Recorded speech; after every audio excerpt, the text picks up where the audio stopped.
Hello students, सबका ध्यान board की तरफ। आज हम लोग बात करने वाले हैं क्या, साझेदारों का पूंजी खाता। साझेदारी फर्म पढ़ रहे थे, साझेदारी फर्म के बारे में जाने थे, किस प्रकार साझेदार लोग अपना लाभ हानि नियोजन खाता रखते हैं और किस प्रकार वो लोग अपने आपस में लाभ को क्या करते हैं, बांटते हैं। आज बारी है साझेदारों की पूंजी खाता। अब आप बोलोगे सर ये साझेदारों का पूंजी खाता बनाने की नौबत क्यों आ जाती है।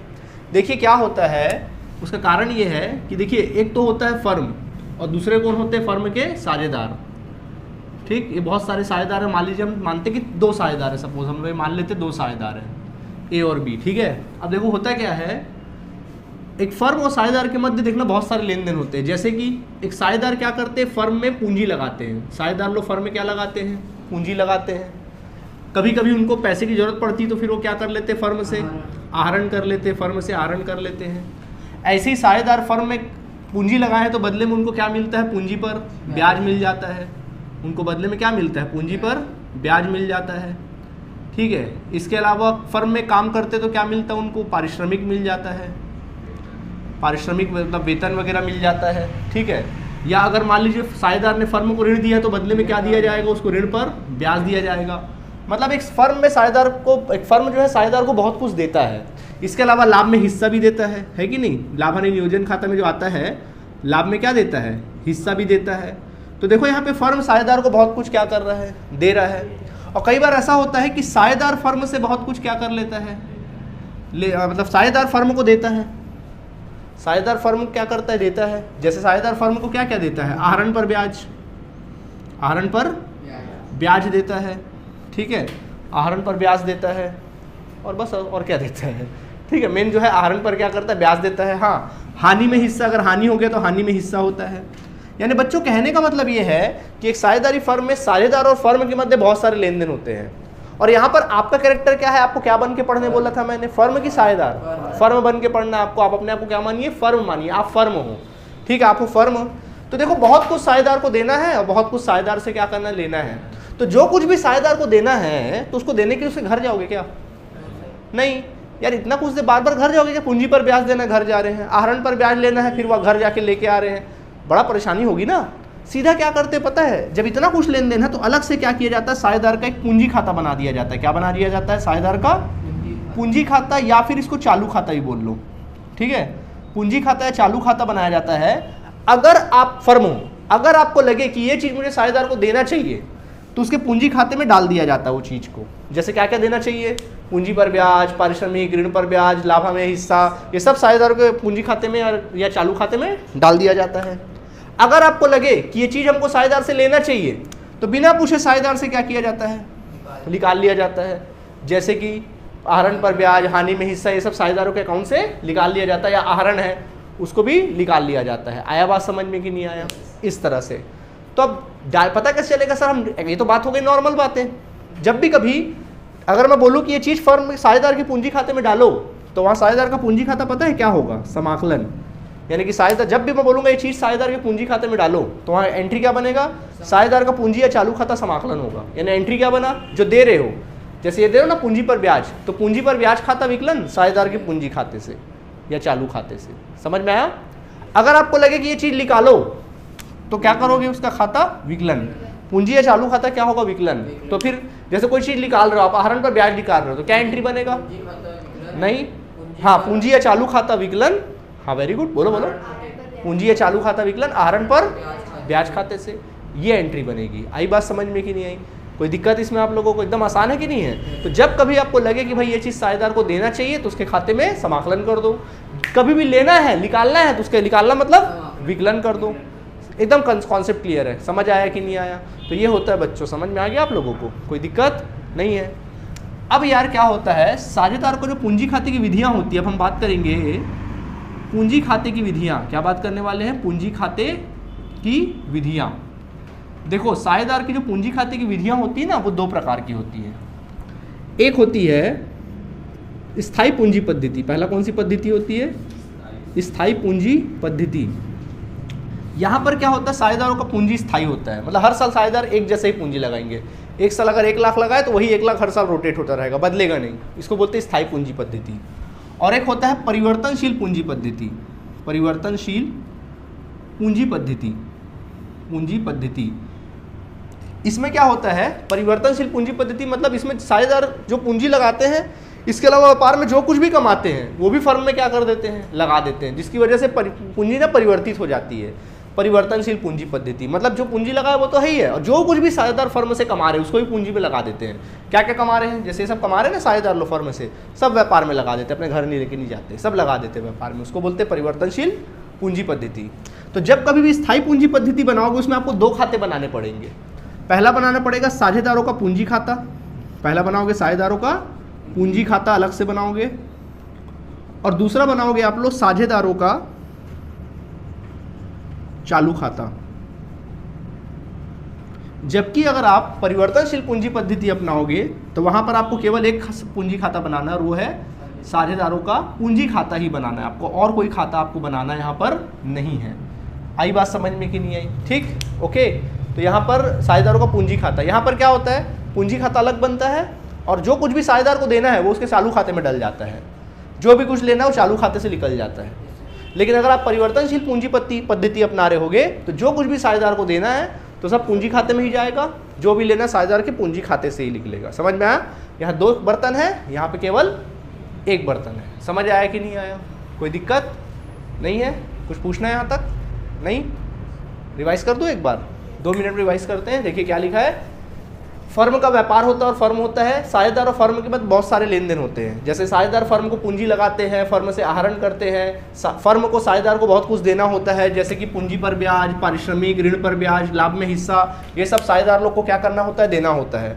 वैसे ही साझेदार से फर्म को बहुत कुछ लेना होता है, जैसे आहरण पर ब्याज, हानि में हिस्सा, ये सब लेना होता है। तो ये सब लेना देना चलते रहता है, तो इसके लिए हम उसके घर नहीं जाएंगे लेने देने के लिए, हम सीधा उनका एक खाता मेंटेन करेंगे, या तो उसको पूंजी खाता बोलेंगे या फिर क्या बोलेंगे, चालू खाता बोलेंगे।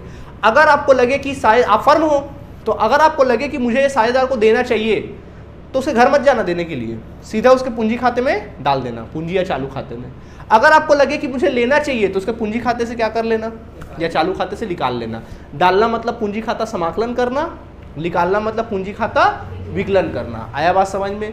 तो पूंजी खाता बनाने की दो विधियां हैं, एक विधि है स्थायी पूंजी पद्धति, दूसरा परिवर्तनशील पूंजी पद्धति। स्थायी पूंजी पद्धति में दो खाते बनेंगे, साझेदारों का पूंजी खाता और दूसरा चालू खाता, मतलब दो बर्तन है यहाँ पे। पूंजी खाते में केवल पूंजी डालोगे, और चालू खाते में जो भी लेन देन है वो चालू खाते से करोगे।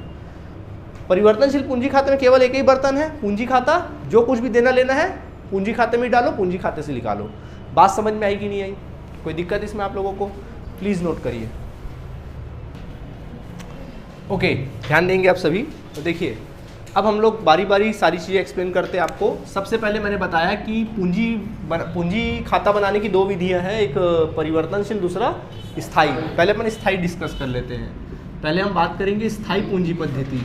स्थायी पूंजी पद्धति, तो देखो बच्चे, स्थायी पूंजी पद्धति आप लोग को बनाना है तो इसमें दो खाते बनते हैं। सबसे पहला खाता बनेगा साझेदारों का पूंजी खाता, साझेदारों का पूंजी खाता बनेगा, ठीक है, इस तरह से। तो कॉलम क्रिएट कर लेना इस तरह से। चलिए मान लीजिए यहाँ पे हम लोग ये मान के चलते दो साझेदार हैं, तो जितने साझेदार होंगे उतना कॉलम बनाना है आप लोगों को, ठीक है। मैं मान के चल रहा हूँ दो साझेदार है तो मैं दो कॉलम लेके चल रहा हूँ, एक विकलन पक्ष है, दूसरा समाकलन पक्ष है, ठीक है। ये दो साझेदार है, विवरण, ए साझेदार का कॉलम, बी साझेदार का, ए और बी का, ठीक है, विवरण। अच्छा, अब देखिए, अब क्वेश्चन में सवाल उठता है कि पूंजी खाता आप बना रहे हो, ठीक है। तो अब पूंजी खाते का दो स्थिति हो सकती है, या तो साझेदार व्यापार अभी जस्ट स्टार्ट किए तो तुरंत पूंजी लगाएंगे। अगर वो लोग तुरंत पूंजी लगाएंगे तो व्यापार में रोकड़ा आएगा ना, रोकड़ा आएगा तो क्या एंट्री बनेगा। जनरली रोकड़ खाता विकलन पूंजी खाते से होता है कि नहीं होता है, तो यहाँ पे वही होगा। तो पूंजी खाता क्या हो रहा है, यहाँ पे समाकलन हो रहा है। तो बच्चों समाकलन साइड आएंगे और क्या लिखेंगे, रोकड़ खाता को, रोकड़ खाता को लिखना। कब, अगर वो लोग शुरू में पूंजी लगा रहे, अभी व्यापार जस्ट शुरू हुआ है पूंजी लगाने पर, ठीक है।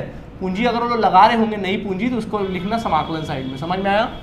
या फिर मान लीजिए वो लोग शुरू रेगुलर व्यापार कर रहे हैं, अभी व्यापार शुरू नहीं कर रहे, बस पहले से व्यापार चला आ रहा है, और ज़्यादातर 90% केसेस में आपको यही देखने को मिलने वाला है।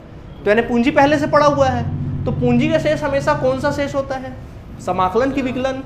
समाकलन, वेरी गुड, पता है आप लोग को समाकलन होता है। तो बेटा समाकलन से स्टार्ट करना, उनका पूंजी जो दिया रहेगा लिखना शेष लाया गया, जो भी पूंजी का रकम दिया रहेगा उसको क्या कर लेना, लिख लेना शेष लाया गया, बस। इसके अलावा और कोई एंट्री नहीं होगा। अगर अतिरिक्त पूंजी लगाएंगे तो रोकड़ खाता को, नहीं लगाएंगे तो जाने दो। समझ में आ गया? इसके हाँ पहले से दिया रहेगा, वैसे ज़्यादा कुछ रहता नहीं है। समझ में आ गया कि नहीं आ गया? तो बस इतना ही रहेगा, समाकलन जोड़ना, विकलन क्या करना, घटाना। तो शेष कौन सी बात यहाँ आएगा, इस तरफ आएगा शेष, तो इसको कहेंगे हम लोग शेष ले गया। क्या कहेंगे? शेष ले गया। और उस अमाउंट को यहाँ पे क्या कर देना, छाप देना, ठीक है, और टोटल कर देना, टोटल कर देना। और शेष ले गया को ट्रांसफर करना, शेष लाया गया, ऐसा ट्रांसफर कर देना, ठीक है, ऐसा ट्रांसफर कर देना और क्लोज कर देना। ये बन गया तुम्हारा पूंजी खाता सिर्फ, और कोई एंट्री नहीं। मतलब सिर्फ किसकी एंट्री होगी, पूंजी की एंट्री होगी। और अगर पहले से पूंजी तो फिर शेष लाया गया होगी और उसी को ट्रांसफर कर देना, बात खत्म। ये जब क्वेश्चन बताऊंगा तो ज़्यादा अच्छे से समझ में आएगा। अभी आप लोग को थोड़ा सा कंफ्यूज होगा, हालांकि जो 11th अच्छे से पढ़े उनको तो कंफ्यूजन नहीं हुआ होगा, ठीक है। आगे देखिए, इसके बाद आता है साझेदारों का चालू खाता। क्या बनाया जाएगा? साझेदारों का चालू खाता। चूंकि यहाँ पूंजी स्थायी है तो पूंजी का खाता अलग से बनेगा, और साझेदारों को जो भी व्यापार से मिलने वाला है, जो भी व्यापार उनसे लेने वाला है, सब किसके थ्रू लेगा? चालू खाते के थ्रू लेगा, ठीक है। अब चलिए बच्चों ध्यान देना, यहाँ पे समाकलन पक्ष है और यहाँ पर विकलन पक्ष है, ठीक है। ये ए, ये बी, ये ए और बी, ये आपका विवरण वाला कॉलम, ये आप लोगों का विवरण वाला कॉलम, ठीक है।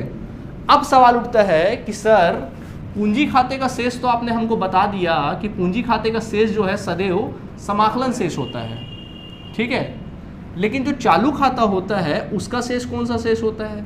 तो बच्चों चालू खाते का शेष सदैव विकलन भी हो सकता है, समाकलन भी हो सकता है, कोई माई बाप नहीं इसका। चालू खाते का शेष विकलन भी हो सकता है और समाकलन भी हो सकता है, कोई उसका कुछ नहीं कह सकते। समझ में आ गया? ठीक है। तो अगर कुछ ना बोले तो क्या मान के चलना, जब क्वेश्चन साइलेंट रहे तो क्या मान के चलना, उसका शेष क्या है? समाकलन शेष है। समझ में आ गया कि नहीं आ गया? ठीक है। तो मान लीजिए क्वेश्चन में अगर चालू खाते का कोई शेष दिया है और उसका शेष समाकलन दिया है, तो कहाँ शुरुआत करोगे? समाकलन से शुरुआत करोगे और लिखोगे शेष लाया गया। क्या लिख देना? शेष लाया गया, ऐसा लिख देना समाकलन साइड में, समाकलन शेष, ठीक है। जो भी अमाउंट होगा उनका क्या कर देना, आप लोगों ने लिख देना है। समझ में आया? और अगर शेष उनका विकलन है तो फिर शुरुआत कहाँ से करोगे? विकलन से शुरुआत करोगे। क्या लिखोगे? शेष ले गया, शेष लाया गया। क्या लिखोगे? शेष लाया गया। अगर विकलन शेष है तो, ठीक है, लिख देना यहाँ पे, छाप देना चुपचाप, उसके अमाउंट को लिख देना। क्लियर आप सभी को? अब देखो मैंने क्या बोला था, आप फर्म हो, जो कुछ भी तुम साझेदार को दोगे उसके कहाँ डालोगे? चालू खाते में, समाकलन कर दोगे। जो भी उनसे लोगे तो विकलन कर दोगे। तो अब सोचो कि तुम साझेदार को क्या क्या देते हो। जैसे पूंजी पर ब्याज, पहला क्या देते हो? तो देते हो कि लेते हो? दोगे तो उनके खाते में क्या करोगे? तो समाकलन साइड लिखना, पूंजी पर डाल देना उनके खाते, पूंजी पर ब्याज खाता को दे दो उनके अकाउंट में, पूंजी पर ब्याज खाता को डाल दो। समझ आया? इसके अलावा साझेदार को और क्या देते हो? पारिश्रमिक। तो भी क्या करेंगे? समाकलन में देना ना उनको, तो पारिश्रमिक खाता को। और साझेदार को क्या देते हो तुम लोग? ऋण पर ब्याज। Very good. तो ऋण पर ब्याज खाता को, ऋण की एंट्री मत कर देना यहाँ पे, केवल ऋण पर ब्याज खाता को। समझ में आ गया? ऋण का अलग खाता बनता है, ओके, वो लिख देना। और बोलो साझेदार को क्या देते हो? लाभ में हिस्सा, जो लाभ हानि समायोजन में बनाए थे, तो वहाँ लिखना लाभ हानि, यहाँ लिख सकते हो लाभ हानि नियोजन खाता को। क्या लिखोगे? लाभ हानि नियोजन खाता को। ये कौन सा पैसा है? लाभ वाला। कौन सा पैसा है? लाभ वाला है। समझ में आया कि नहीं आया? कोई दिक्कत इसमें आप लोगों को? ठीक। तो ये सब चीज साझेदार को देते हो। साझेदार से लेते क्या क्या हो? आहरण किस साइड? तो विकलन में लिखेंगे आहरण खाते से। और क्या लेते हो साझेदार से? आहरण पर ब्याज। क्या लेते हो बच्चों? आहरण पर ब्याज नहीं लेते हो? तो उसको भी लिख लो। हाँ बता रहे, सब लाइन से आ रहे हैं। फिर क्या? हानि। लाभ हुआ तो समाकलन में, हानि हुई तो क्या लिखेंगे? लाभ हानि। उनके हानि होगा तो उनके खाते से निकाल लेना, खाते से ब्रैकेट में लिख लो हानि समझने के लिए। कौन सा पैसा? ये हानि वाला। समझ आया कि नहीं आया? तो देखो ये सब उनके पूंजी खाते में डला है और ये सब उनके पूंजी खाते से निकला है। तो बच्चों बस खाता वही को क्या करना है आप लोगों ने? बंद करना है, ठीक है, बंद करना है और शेष निकालना है। समाकलन जोड़ना, विकलन घटाना। 95% केस में शेष इसी तरफ आएगा आप लोगों का, विकलन तरफ ही शेष आएगा, उस तरफ भी शेष आ सकता है, बट ज़्यादातर शेष इसी तरफ आता है। उस शेष को क्या लिखोगे? शेष ले गया। क्या लिखोगे? शेष ले गया। देखो इतना जमा हुआ, इतना कटा, तो सीधे सी बात है शेष बचा। तो इस पैसे को इधर ट्रांसफर करोगे, क्या लिखोगे? शेष लाया गया। इससे क्या सिद्ध होता है कि आपके इनके चालू खाते में इतना इतना रकम क्या है? अभी जमा हुआ है, इतना रकम उनके अकाउंट में पड़ा हुआ है। नहीं आया समझ में? तो कौन सी पद्धति थी? स्थायी पूंजी पद्धति थी। ठीक है, पहले पूंजी खाता फिर चालू खाता। दिमाग में बैठ गया? प्लीज नोट करिए जल्दी से। तो ये देखो हम लोग क्या बनाए, स्थायी पूंजी पद्धति बनाए। अब हम लोग क्या सीखेंगे? परिवर्तनशील पूंजी पद्धति। देखो जैसा कि आपको बताया गया, परिवर्तनशील पूंजी पद्धति में क्या होता है, परिवर्तनशील पूंजी पद्धति में आपने जैसा कि जाना कि केवल कौन सा खाता बनता है? पूंजी खाता बनेगा। केवल कौन सा खाता बनेगा? पूंजी खाता। सीधा हम लोग पूंजी खाते का ही प्रारूप बनाएंगे यहाँ पर। ठीक है, डायरेक्ट पूंजी खाता बनेगा। ओके, तो ये बन गया पूंजी खाता। ठीक, तो ये ऐसा पूंजी खाता बनेगा, एक ही खाता बनेगा। तो जैसे कि आपको पता है कि अगर पहले से, अगर मान लीजिए पूंजी नया लगाया है तो रोकड़ खाता को कर देना, या पहले से अगर पूंजी पड़ा है तो फिर शेष लाया क्या कर देना।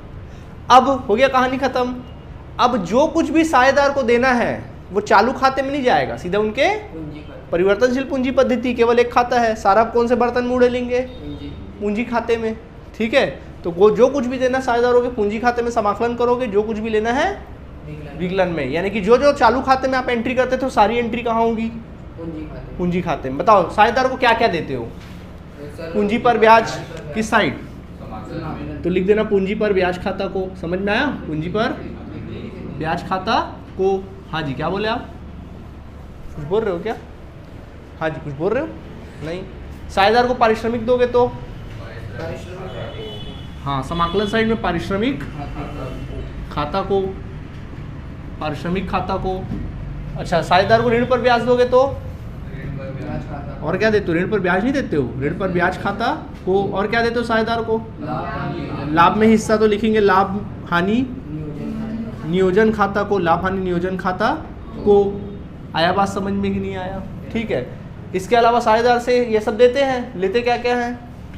जैसे आहरण, तो आहरण विकलन पक्ष में है ना, आहरण खाते से। और क्या लेते हैं? वेरी गुड, आहरण पर ब्याज खाते से। समझ में आ गया क्या किधर किधर एंट्री करनी है? और क्या लेना है? लाभ हानि नियोजन खाते से, लाभ हानि नियोजन खाते से। ठीक है, ऐसा लिख लेना। ऑलराइट, तो बस समाकलन जोड़ना, विकलन घटाना। देखो साझेदार लोगों ने कुछ पूंजी लगाई थी, जो कमाए वो भी क्या कर दिया? लगा दिया। अब 99% केसेस में किस साइड आएगा बैलेंस? विकलन तरफ ही शेष आएगा, मतलब वो ज़्यादा होगा या कम होगा। तो ये फर्म की क्या आ गई? नई पूंजी आ गई। क्या आ गई? यही नई पूंजी बन गई। परिवर्तन हो गया ना पूंजी, जो कमाए सब लगा दिए, निकाले, जो बच गया वो क्या बच गया? नई पूंजी। शेष ले गया। क्या आंसर आ गया हमारा? ट्रांसफर करो, शेष लाया गया। दिस इज योर पूंजी खाता। क्या बोलते हो? कैसा लगा?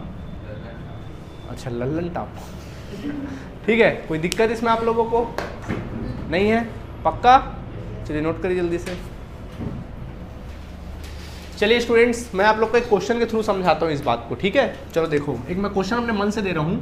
मान लीजिए ए और बी दोनों साझेदार थे, उनकी पूंजी, पहले से इनकी पूंजी 1 जनवरी सन 2001 को इनकी पूंजी क्रमशः 50,000 रुपये थी और 60,000 रुपये थी। ठीक है, उनकी पूंजी पर जो ब्याज है, उनकी पूंजी पर जो ब्याज है वो है 10% प्रति वर्ष। ठीक है, उनके आहरण क्रमशः, जो उनके आहरण थे वो 10,000 रुपये थे और एक का 8,000 रुपये था। जबकि आहरण पर जो ब्याज था, आहरण पर ब्याज जो था वो 500 था और 600 रुपये था। ठीक है, सॉरी 600 था और फिर कितना था? 500 रुपये था। इसके बाद लाभ में जो हिस्सा था इनका, लाभ में हिस्सा, तो लाभ में हिस्सा दोनों को मिला है। एक को मिला है 4,000 रुपये, दूसरे को भी मिला है 4,000 रुपये। और साझेदार जो है ऋण पर, साझेदार लोग जो है ना, उनको पारिश्रमिक मिलता है, वेतन मिलता है दोनों साझेदार को।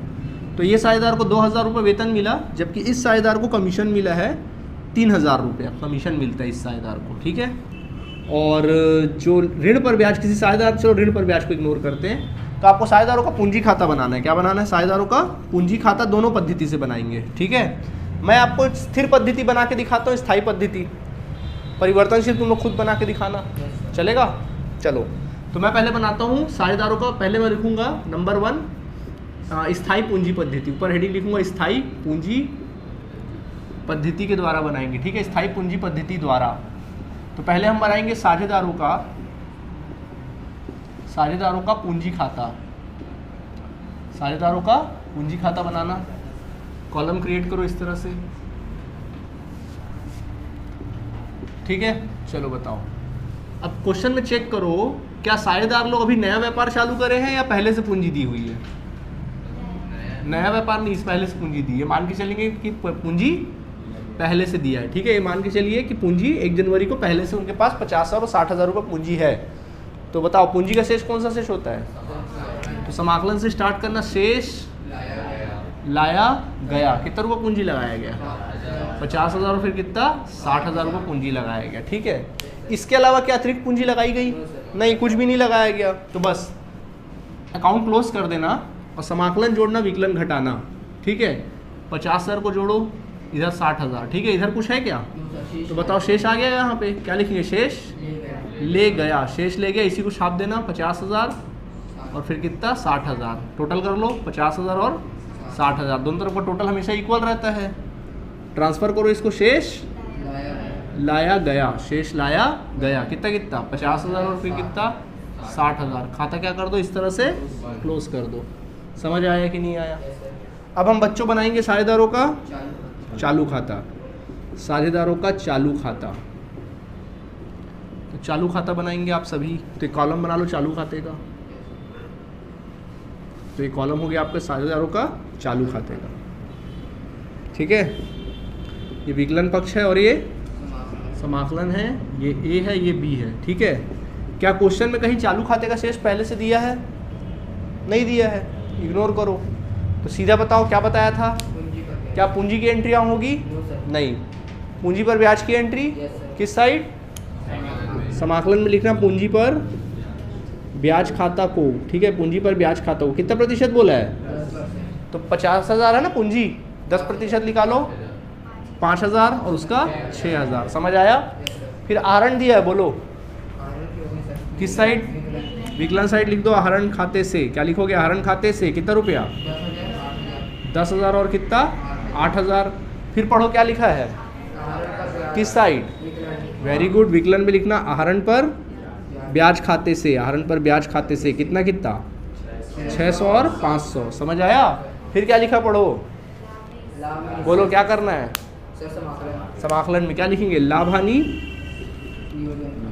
लाभ हानि नियोजन खाता को, लाभ हानि नियोजन खाता को कितना कितना?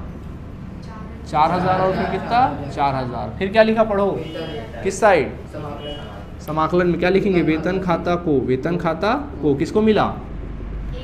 ए को कितना? जबकि बी को कुछ भी नहीं। फिर क्या लिखा है? किस साइड? समाकलन में, वेरी गुड, कमीशन खाता को, कमीशन खाता को, ठीक है। कितना कितना?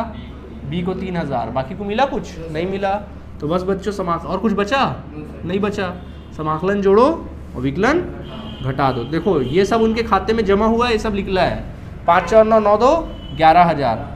11,000 में 10 कटा, कितना बचा? 1,000 और 600 कटा, कितना बचा? 400 रुपये। कितना बचा?